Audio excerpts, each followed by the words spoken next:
নতুন দল তৈরি করে তৃণমূলকে চ্যালেঞ্জ ছুঁড়েছেন হুমায়ুন কবির। বুঝিয়ে দিয়েছেন তার লক্ষ্য মুসলিম ভোট।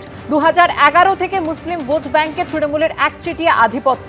সেই ভোট ব্যাংকে হুমায়ুন কবির ভাগ বসালে সেটা তৃণমূলের জন্য দুশ্চিন্তার হতে পারে।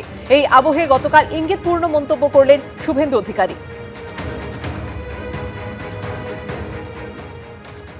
মুসলমানরা সব নৌসাদ আর হুমায়ুনের দিকে, আর হিন্দুরা আদিবাসীরা সব মোদিজির দিকে। ঠিক 4 মাস পরে মমতা মুখ্যমন্ত্রী থাকবে না। অন্যদিকে আপনারা জানেন যে গত সোমবার হুমায়ুন কবির নতুন দল গড়ে তৃণমূলের মুসলিম ভোট ব্যাংক নিয়ে মনোভাবের কড়া সমালোচনা করেছিলেন। কি বলেছিলেন তিনি, শোনাবো। মুসলমানদেরকে আপনি বলছেন দুধের গাছ, কি দিয়েছেন মুসলমানদের? আপনি দিয়েছেন, আপনি 6টা দপ্তরের মন্ত্রী আছেন, 3-6-18টা প্রতি বছর আপনি চাকরি দিতে পারেন, কটা মুসলমানকে দিয়েছেন? গতকাল হুমায়ুন কবির এ দাবিও করেছেন যে মুসলিমদের মধ্যে মমতা বন্দ্যোপাধ্যায়ের গ্রহণযোগ্যতা কমেছে। সার্বিকভাবে মমতা ব্যানার্জির যে গ্রহণযোগ্যতা মুসলিমদের কাছে ছিল সেটা আজকে আর নেই। সমস্ত সাধারণ মুসলমান বুঝতে পেরে গেছে যে মুসলিমদের ভোট নিয়ে মুসলিমদের সঙ্গে মিথ্যাচার করা হচ্ছে, উন্নয়নের নামে মিথ্যা কথা বলা হচ্ছে। হুমায়ুন কবির, অন্যদিকে বিরোধী দলনেতা শুভেন্দু অধিকারী, আর এই দুজনেরই মন্তব্যের কড়া জবাব দিয়েছে তৃণমূল। 25 ডিসেম্বর এসে গেছে, ডিসেম্বর আসবে আর শুভেন্দু অধিকারীর ডিসঅর্ডার হবে না, তা হয়? আর ওরা নিজেই স্বীকার করে নিল যে মুসলমানদের ভোট কাটার জন্য মিম, নওশাদ সিদ্দিকী, হুমায়ুন কবিরদের রাখা হয়েছে, অর্থাৎ বিজেপির বি টিম হিসেবে যে এরা কাজ করছে। শুভেন্দুর এই নিজের বক্তব্যেই সেটা প্রমাণ হলো। গোটা বিষয়টির পেছনে রয়েছে মমতা বন্দ্যোপাধ্যায় এবং শুভেন্দু অধিকারীর বোঝাপড়া। আক্রমণ নওশাদ সিদ্দিকীর। শুভেন্দু বাবুর সাথে মমতা ব্যানার্জির যে বোঝাপড়া নাই, এটা কে বলবে? এটা দায়িত্ব নিয়ে বলতে পারবে যে নাই? থাকতেও তো পারে। এখান থেকে কোনো না কোনো জায়গায় মমতা ব্যানার্জি আর শুভেন্দু অধিকারীর একটা ভালো বোঝাপড়া আছে। এই বোঝাপড়ার জন্যই আমাদেরকে বুমেরাং করার চেষ্টা হচ্ছে। একদিকে যখন সংখ্যালঘু ভোট নিয়ে বিরোধী দলনেতা শুভেন্দু অধিকারীর গলায় শোনা গেল ইঙ্গিতপূর্ণ মন্তব্য, অন্যদিকে বিজেপি নেতা মিঠুন চক্রবর্তী বিজেপির কর্মসূচি থেকে হিন্দু ঐক্যের ডাক দিয়েছেন। সঙ্গে সঙ্গে জানিয়ে কটাক্ষ শোনা গেছে তৃণমূলের তরফে। আমি সবাইকে অনুরোধ করছি, যদি কমিউনিস্ট পার্টির মধ্যেও কেউ হিন্দু থাকেন, যদি হিন্দুত্বকে বিশ্বাস করেন, আপনারাও আসুন। কংগ্রেসকেও বলছি আপনারাও আসুন।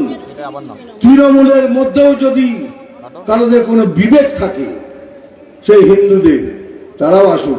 আমরা একসাথে মিলে একসাথে ভোট করে এই সরকারকে এখান থেকে তাড়াই।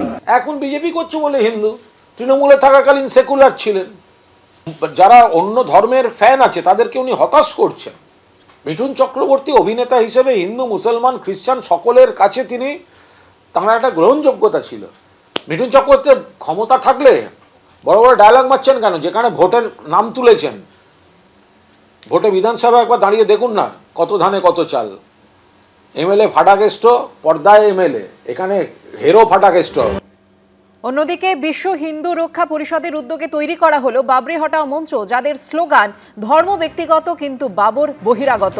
তাদের দাবি মসজিদ তৈরি করা হোক, কিন্তু তা বাবরের নামে হতে পারে না। বাবরি মসজিদের বিরুদ্ধে জনমত গড়ে তোলা হবে, মিটিং মিছিল হবে, মুর্শিদাবাদে গিয়েও আন্দোলন করা হবে বলে জানিয়েছেন মঞ্চের সদস্যরা। এই মঞ্চের সদস্যরা আগেও একাধিকবার হিন্দুদের রক্ষা সম্পর্কিত একাধিক কর্মসূচিতে যোগ দিয়েছেন। এ বিষয়ে প্রশ্ন করা হলে কোনো উত্তর দেবেন না বলে জানিয়েছেন হুমায়ুন কবির।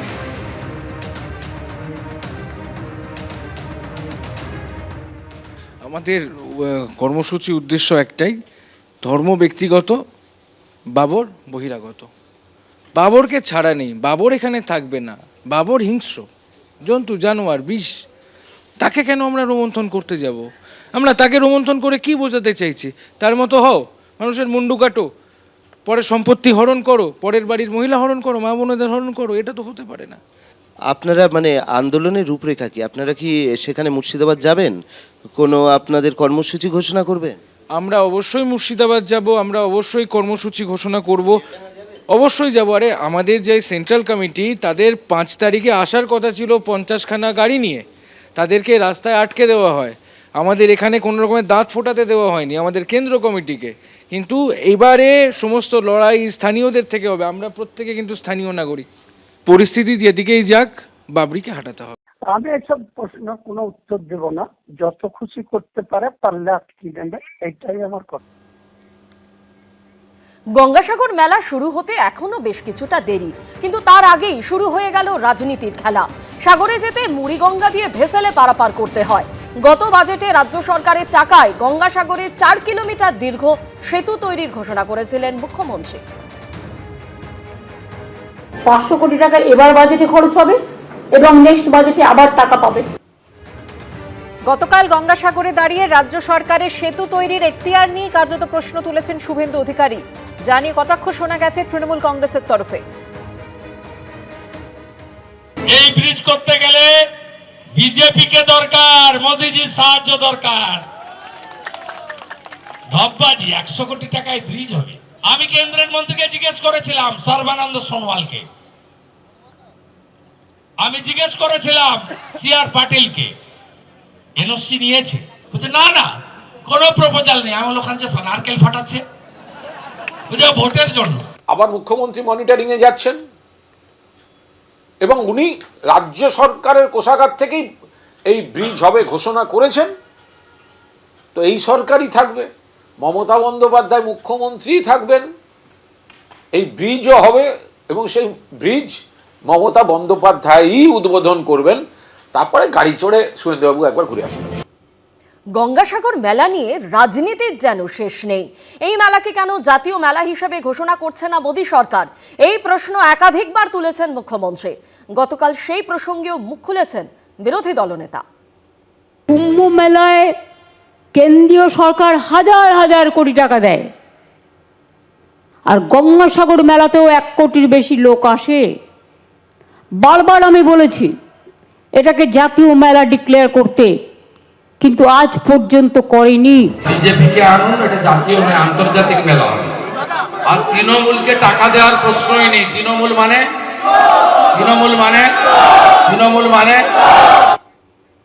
অন্যদিকে আপনারা জানেন যে শুভেন্দু অধিকারী কিন্তু যে অনুমতি চেয়েছিলেন, প্রশাসনের অনুমতি মেলেনি এবং দিনের পর দিন আদালতের অনুমতি নিয়ে সাগরদ্বীপে সভা করলেন শুভেন্দু অধিকারী। 7000 সমর্থক নিয়ে সভা করার অনুমতি মেলার পরই সভা থেকে কার্যত হুঁশিয়ারির সুর শোনা গেল তার গলায়। কালকে রাত্রিবেলা 10টার সময় ইলেকট্রনিক্স চ্যানেলে দেখিয়েছে যে সবার অনুমতি বাতিল করলেন কাকদ্বীপের মান্যবর এসডিও মহোদয়। ওর নাম ছবিটাও আমার দরকার, পাঠাবেন আমাকে, কাজে লাগবে। ধোপে টিকল না প্রশাসনের আপত্তি। ফের একবার আদালতের অনুমতি নিয়ে সভা করলেন শুভেন্দু অধিকারী। যোগ দিলেন বিজেপির মথুরাপুর সাংগঠনিক জেলায় পরিবর্তন সংকল্প সভায়। বুধবার দক্ষিণ 24 পরগনার সাগরদ্বীপে শুভেন্দু অধিকারীর সভার অনুমতি দেয়নি স্থানীয় প্রশাসন। এই নিয়ে মঙ্গলবার মহকুমা শাসককে চিঠি দেন সাগর থানার ওসি। সেই চিঠিতে উল্লেখ করা হয়, গঙ্গাসাগর মেলায় পুণ্যার্থী ও বিরোধী দলনেতার নিরাপত্তার কথা মাথায় রেখে অনুমতি না দেওয়ার সিদ্ধান্ত নেওয়া হয়েছে। চিঠিতে বলা হয়, বিরোধী দলনেতা জেড ক্যাটেগরির নিরাপত্তা পান, ভিভিআইপি প্রোটোকলে বিকল্প রাস্তা নেই। অনুমতি না পেয়ে আদালতের দ্বারস্থ হন শুভেন্দু অধিকারী। বিচারপতি কৃষ্ণা রাওয়ের দৃষ্টি আকর্ষণ করেন তিনি। বুধবার গঙ্গাসাগরের শর্ত সাপেক্ষে শুভেন্দু অধিকারীর সভায় অনুমতি দেয় কলকাতা হাইকোর্ট। রাজ্য সরকারের প্রস্তাব অনুযায়ী সভায় অনুমতি দেয় আদালত। দুপুর 1টা থেকে বিকেল 5টা পর্যন্ত সভায় অনুমতি দেওয়া হয়। শর্ত দেওয়া হয় 7000 সমর্থক নিয়ে করা যাবে সভা, ব্যবহার করা যাবে 50টি মাইক। রাত্রি 9:50-এ এসডিওর তরফ থেকে একটি অর্ডার আসে, যেখানে বলা হয় হচ্ছে যে পুলিশের তরফ থেকে বেসিক্যালি আপত্তি জানানো হচ্ছে, তাই জন্য পারমিশন দেওয়া যাবে না। আজকে সকালবেলাতে আমরা ওই অর্ডারটিকে চ্যালেঞ্জ করে মাননীয় জাস্টিস কৃষ্ণা রাওয়ের ঘরে আমরা আবার লিভ নিই। আদালত আজকে অনুমতি দান করেছেন, অনুমতি অ্যালাউ করেছেন, পারমিশন দিয়েছেন। আদালতের অনুমতি পেতেই সাগরে শুরু হয় সভার তোড়জোড়। সেখানে পৌঁছে প্রথমে কপিলমুনির আশ্রমে যান শুভেন্দু অধিকারী, যান ভারত সেবাশ্রম সংঘে। তারপর সভামঞ্চে বলতে উঠে মমতা বন্দ্যোপাধ্যায় ও তার সরকারকে তীব্র আক্রমণ করেন। উনি জানেন উনার সঙ্গে মানুষ নেই, কোনো মানুষ নেই। কেন নেই? কেন্দ্রের এবং আপনাদের যে অধিকার, ভারত সরকারের উন্নয়নের কাজ আপনারা পাননি। চুরি জোচ্চুরি দুর্নীতি ছাড়া অন্য কিছু করেনি। আপনি সপরিবারে জেলে যাবেন, এত চুরি করেছেন আপনি। একটা গান আছে জানেন তো, চিরদিন কাহারও সমান নাহি যায়। আমি এই অফিসারদের থেকেও বড় বড় মাতব্বর অফিসারদের দেখেছি যারা 11-র আগে আমাদের সঙ্গে এই ব্যবহার করত, 11-র পরে স্যালুট দিত। উনি তো 2020 সালের নভেম্বর মাস অবধি এই সরকারের মন্ত্রী ছিলেন। কখনো এইখানে তৃণমূল কংগ্রেসের তিনি ছিলেন বিধায়ক, কখনো সাংসদ, কখনো রাজ্যের মন্ত্রী। আপনি যতদিন ছিলেন খারাপগুলো বলে তার প্রতিবাদে ইস্তফা দেননি কেন? বুধবারই শুভেন্দু অধিকারীর ঝাড়গ্রামে সভাতেও অনুমতি দেয় হাইকোর্ট। 28শে ডিসেম্বর ঝাড়গ্রামে হবে শুভেন্দু অধিকারী সভা। সকাল 10টা থেকে বিকেল 5টা পর্যন্ত কর্মসূচিতে মিলল অনুমতি। বিরোধী দলনেতা হিসেবে এখনো পর্যন্ত শুভেন্দু অধিকারীর 102টি কর্মসূচির অনুমতি দিয়েছে আদালত। সৌভিক মজুমদার ও শিবাশিস মৌলিকের রিপোর্ট, এবিপি আনন্দ। এবিপি আনন্দ, এগিয়ে থাকে, এগিয়ে রাখে।